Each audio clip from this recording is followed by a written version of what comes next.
Xin chào quý vị và các bạn. Sau bao năm tha hương thì nhiều người Việt ở hải ngoại trở về Việt Nam không chỉ để tận hưởng cái cuộc sống giá rẻ, chi phí thấp mà còn vì cái nỗi nhớ quê hương cháy bỏng. Họ tìm lại ký ức tuổi thơ, hơi ấm gia đình và những góc phố hàng cây gắn bó cả cuộc đời. Dù bị hiểu nhầm hay chỉ trích, phần lớn họ về chỉ để sống trọn cái tình cảm với mảnh đất đã sinh ra mình. Vậy người Việt hải ngoại về Việt Nam là vì yêu quê hương thật sự hay chỉ muốn hưởng thụ cá nhân? Hãy cùng lắng nghe câu chuyện này qua sự chia sẻ của chú Hùng, một người Mỹ gốc Việt.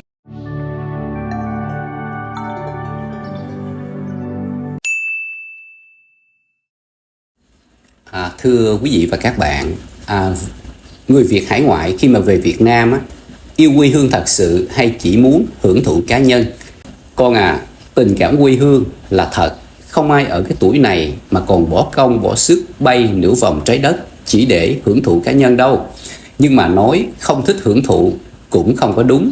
Về đây vừa được ăn cái tô phở 30.000, vừa uống ly cà phê 15-20 ngàn, còn rẻ hơn bên Mỹ gấp chục lần. Đời còn gì vui hơn. Về Việt Nam vì quê hương nhưng cũng vì tiện nghi giá rẻ. Nhiều người Mỹ gốc Việt hay là Canada, Úc giống như chú Hùng chia sẻ, tình yêu quê hương chính là cái sợi dây kéo họ trở lại. Ở bên Mỹ, Úc, Canada hay các quốc gia khác, càng lớn tuổi càng thèm nghe cái tiếng rao sáng, càng nhớ cái cảnh hàng xóm tấp nập, muốn nhìn lại con phố xưa, thăm họ hàng, cúng ông bà, thắp nhang cho cha mẹ. Nhưng song song đó, ai cũng thừa nhận Việt Nam có quá nhiều thứ để hưởng thụ. Ăn ngon, dịch vụ rẻ, đi spa, cắt tóc, làm móng chỉ có vài trăm ngàn. Tiền hưu bên Mỹ 1.000 đến 2.000 đô la mỗi tháng, khoảng chừng 30 triệu đến 60 triệu một tháng. Thì khi về Việt Nam tiêu cả tháng cũng không hết đâu. Vậy tội gì không về? Chú Hùng gãi đầu khi tôi hỏi câu này. Chú có sợ ai nói chú về đây là ủng hộ Việt Nam, ủng hộ một cái đảng phái nào không? Chú cười lớn. Thôi con ơi, chú 76 tuổi rồi, về đây ăn tô hủ tiếu, tô phở, uống ly cà phê, đi thăm bạn bè, thăm lại góc phố xưa, con đường cũ, có rảnh đâu mà quan tâm chính trị. Nhiều người như chú về chỉ vì cái tình cảm gia đình, vì nhớ quê hương, chứ đâu phải ai về cũng bưng bô cho ai đâu. Đúng như vậy, hầu hết người Việt hải ngoại khi mà về Việt Nam chỉ để thăm quê, nghỉ ngơi và tìm chút niềm vui tuổi già. Họ không dính dáng vì đến chính trị đâu. Mục đích lớn nhất là sum họp người thân, sống lại cái ký ức tuổi thơ và tận hưởng cuộc sống bình dị, giá rẻ. Nhiều người nói sao không về cái quốc gia khác như là Mexico, Thái Lan, Philippines cho nó rẻ. Nhưng quê hương thì chỉ có một. Việt Nam là nơi mình sinh ra, biết từng con hẻm, từng tiếng rao, từng góc phố, hàng cây và những con đường mang tên hai tiếng Việt Nam. Chú Hùng nói, con thử nghĩ coi, người ta có thể đi chơi ở các nước khác nhưng không có cái cảm giác như ở quê mình đâu. Về Việt Nam không ai nói where are you from là bạn từ đâu đến, vì mình thuộc về nơi này, Việt Nam rồi. Chú Hùng còn nói ở bên Mỹ cắt tóc 20 đến 30 đô la, còn ở đây 50 đến 100 ngàn, có 2 đô cho đến 5 đô, tính ra chỉ vài đô la. Mấy bà, mấy cô thì đi spa, dưỡng da, gội đầu, sửa sắc đẹp, giá rẻ hơn chục lần. Thế nên đàn ông, phụ nữ Việt ở hải ngoại về đây ai cũng thích, vừa đẹp vừa không tốn kém. Ngoài cái chuyện ăn uống, dịch vụ còn có bạn bè, hàng xóm cũ, cái thứ tình cảm khó tìm thấy ở phương xa.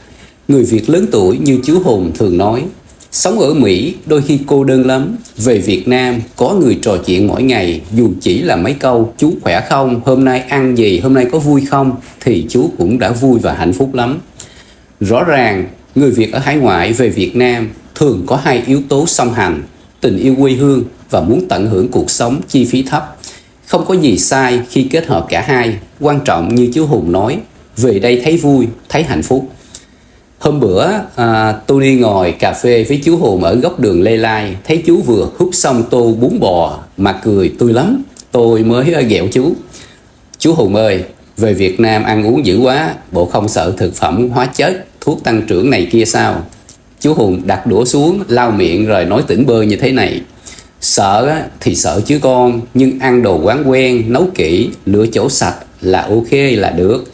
Ở đâu á, mà không có cái vụ rau củ nhiễm khuẩn, đồ ăn dơ, quan trọng là mình phải biết cách chọn lựa thôi. Nghe chú nói mà tôi thấy cũng đúng. Ở đâu cũng có rủi ro hết, miễn mình biết cái cách mua thực phẩm và cái nơi mình ăn uống. Chú Hùng kể tiếp, có người hỏi chú như thế này: ủa sao chú không đi qua các nước khác, Thái Lan, Philippines cho nó rẻ mà cứ về Việt Nam? Thì chú nói như thế này: tiền á thì ở đâu xài cũng được, tôi đã về hưu rồi. Thì tôi có thể đi bất cứ quốc gia nào tôi thích, nhưng quê hương chỉ có một. Ở Việt Nam chú còn bạn bè, họ hàng, ăn tô phở, uống ly cà phê sữa đá, ngồi quán vỉa hè, coi người qua lại, vậy mới đã chứ. Còn ở các quốc gia khác thì mình cũng chỉ là khách du lịch, chẳng ai thân thuộc đâu.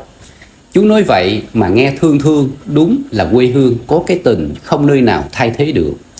Rồi tôi đi hỏi chú, có sợ bị móc túi, bị lừa không? Vì nghe nhiều người than phiền lắm. Chú bật cười sảng khoái: con à, ở đâu cũng phải cẩn thận. Ở nước châu Âu, châu Mỹ cũng có trộm, có cướp. Mình đừng khoe khoang, đi đứng cẩn thận, quen đường xá là được. Chú về mấy tháng nay, đi chợ, đi Grab, ra quán ăn, có sao đâu. Chú Hùng cũng chia sẻ, nhiều người nói ở hải ngoại về Việt Nam là ủng hộ chính trị này nọ, chứ thiệt ra đa số chẳng ai quan tâm. Chú bảo về đây là để ăn phở, thăm mộ ông bà, gặp bạn bè cũ, ai rảnh hơi đâu mà bàn chuyện chính trị. 76 tuổi như chú, sống ngày nào vui ngày đó, đâu còn hơi sức để lo mấy cái chuyện đó. Chú còn kể thêm như thế này: cuộc sống ở Sài Gòn giờ ồn ào, xe cộ đông, kẹt xe miết, nhưng mà lại vui. Còn ở nước ngoài như Mỹ thì cái không khí nó im lặng quá, im lìm quá, làm cho chú buồn lắm. Chú bảo ở bên Mỹ thì nhất là những cái người lớn tuổi cô đơn, rồi một số người vào cái viện dưỡng lão càng buồn hơn. Về Việt Nam thì mình ra đầu ngõ, ra quán cà phê, gặp vài người bạn, nói vài câu là vui và hạnh phúc lắm. Sống ở đâu không bằng sống ở nơi có người nói tiếng Việt với mình. Chú Hùng nói rồi cười, ánh mắt như nhìn về một thời thanh xuân đã qua. Hôm đó ngồi tại công viên ở quận 10 thì tôi đi hỏi chú Hùng như thế này: chú Hùng ơi, chú sống ở Sài Gòn từ nhỏ, bây giờ trở về đây thì chú thấy người Sài Gòn hôm nay khác với cái người ngày xưa như thế nào? Thì chú nhìn một dòng xe kẹt cứng bên ngoài đường rồi chậm rãi nói: người Sài Gòn xưa tử tế, tình cảm, hào sảng. Hồi trước sáng ra chào nhau một câu, hỏi thăm nhau chuyện nhỏ, có miếng ngon cũng chia sẻ, giúp đỡ nhau, không toan tính. Còn bây giờ thì xã hội phát triển, tuổi trẻ giỏi lắm, tài năng lắm, nhưng mà ai cũng bận rộn, đôi khi thấy lạnh lùng, vội vã. Cái nghĩa tình xưa khó kiếm hơn nhiều. Nghe chú nói, tôi hỏi lại: ủa vậy chú không chọn chỗ khác yên tĩnh hơn, lịch sự hơn, tử tế hơn mà sao cứ về Sài Gòn? Thì chú Hùng thở dài rồi nói như thế này: dù người Sài Gòn nay khác xưa, nhưng ở đây vẫn còn kỷ niệm của cả tuổi thơ. Từ con hẻm nhỏ, gốc me trước trường, tiệm cà phê cũ. Tụi con có hiểu không, những thứ đó đi đâu cũng không thể tìm lại được. Kỷ niệm đó dù sống ở Mỹ mấy chục năm như chú không thể quên được đâu con. Chú nói tiếp như để khẳng định mình đã lựa chọn đúng. Sài Gòn thay đổi, con người đổi thay, nhưng ký ức vẫn còn mãi. Ở đây mỗi góc phố, mỗi hàng cây đều gợi nhớ đến cái kỷ niệm xưa, gia đình chú, ba má, bạn bè cũ, những ngày tháng tuổi trẻ. Dù có ít người Sài Gòn xưa còn sống ở đây, nhưng chỉ cần đi dạo, nghe tiếng rao, ngửi mùi bánh mì buổi sáng, chú đã thấy mình thuộc về. Chú Hùng ngước lên thì nheo mắt cười: vậy đó con, dẫu không còn Sài Gòn của ngày xưa trọn vẹn, chú vẫn chọn về đây, vì Sài Gòn là nơi chú lớn lên, nơi chú nhớ suốt mấy chục năm xa xứ. Chú Hùng kể cho Tony nghe, không chỉ mấy cô chú lớn tuổi mới mê về Việt Nam, mà nhiều chị em bên Úc, Mỹ, Canada cũng tranh thủ về Việt Nam mỗi khi mà họ có dịp. Nhiều cô bên Mỹ cả năm làm nail, làm hãng cả năm, cực khổ đứng 8 đến 10 tiếng mỗi ngày. Đến cuối năm gom được chút tiền về Việt Nam chơi một tháng, về để thăm gia đình, cha mẹ, anh em, họ hàng, rồi đi chùa, đi biển, ăn món quê hương mà cũng để xả stress nữa. Chú nói như thế này: mấy chị em bên Mỹ làm đủ nghề, ở bên đó thì ráng dành dụm, bên ngoài nhìn sang chảnh chứ bên trong thì phải lo những cái bill trả tiền mỗi tháng, cũng nhức đầu, bị stress lắm. Khi mà về Việt Nam chỉ cần $1.000 là ở resort nè, đi massage, mua sắm cả tuần. Đàn bà, phụ nữ ai mà không muốn được xinh đẹp, vậy nên về vừa thăm quê hương, vừa hưởng thụ một tí cho đáng cuộc đời. Một năm có một lần thôi. Chú Hùng rồi chỉ cái ly cà phê trước mặt nói thêm, đàn ông thì khác, như chú ở Mỹ, lớn tuổi rồi, ai rảnh mà ngồi nói chuyện, về đây ra quán cà phê, ngồi uống cà phê sữa đá, nghe cái tiếng rao sáng, nói vài câu với mấy người xung quanh, vậy thôi cũng thấy vui và hạnh phúc suốt ngày.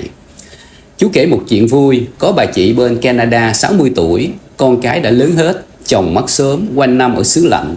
Một lần quyết định về Việt Nam 1 tháng, bà đi chơi khắp nơi, nào là Hội An, Đà Nẵng, Phú Quốc, rồi cuối cùng ghé lại Sài Gòn mấy tuần để gặp bạn bè cũ. Về xong thì bà bảo, sống 1 năm ở bên Canada chắc cũng không vui bằng 1 tháng sống ở Việt Nam. Chú Hùng cười lớn, kết luận như thế này, vậy đó con, về Việt Nam ai cũng nói vì nhớ quê hương, mà thiệt là vậy. Nhưng đã về, ai chẳng muốn tận hưởng chút niềm vui.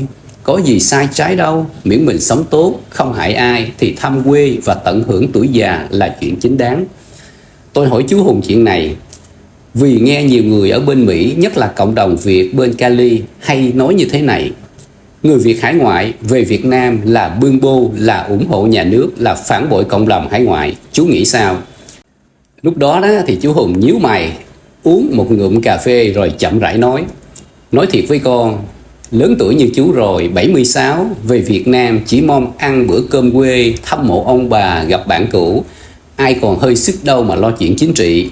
Chú biết nhiều ông, nhiều bà bên Cali hay nói nặng nói nhẹ, bảo ai về Việt Nam là phản bội cộng đồng bên Mỹ. Nhưng họ không hiểu mỗi người có một cái nỗi niềm riêng, một cảm nhận riêng, một cái sống riêng. Chú chia sẻ thêm là sống ở Mỹ mấy chục năm thì chú hiểu cộng đồng người Việt hải ngoại có người còn nặng nề những cái chuyện quá khứ, chuyện ngày xưa. Nhưng họ nên hiểu cho người khác. Nhiều người chỉ đơn giản về Việt Nam cho thỏa cái nỗi nhớ quê hương, cho con cháu biết cội nguồn. Hãy nhìn nhau bằng cái sự cảm thông hơn, vì ai cũng là người Việt Nam, ai cũng yêu nước theo cái cách riêng. Chú cười buồn rồi nói thêm, mình có thể bất đồng quan điểm nhưng đừng vội gán cho nhau những cái điều nặng nề. Người ta về quê cha đất tổ, tìm lại kỷ niệm, đó là chuyện rất đời thường.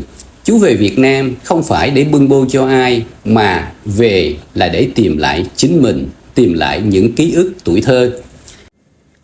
Thưa quý vị và các bạn, dù ai nói gì, dù có những lời dị nghị, nhiều người Việt về Việt Nam vẫn là vì tình yêu quê hương, vì khát khao tìm lại những tháng ngày xưa cũ.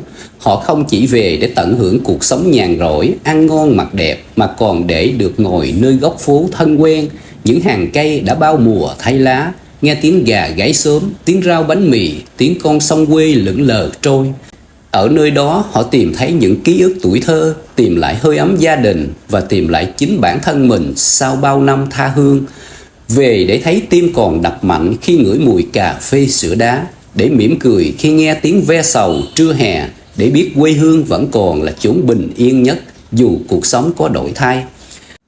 Tôi đi xin cảm ơn quý vị và các bạn đã theo dõi. Hẹn gặp lại ở những câu chuyện tiếp theo.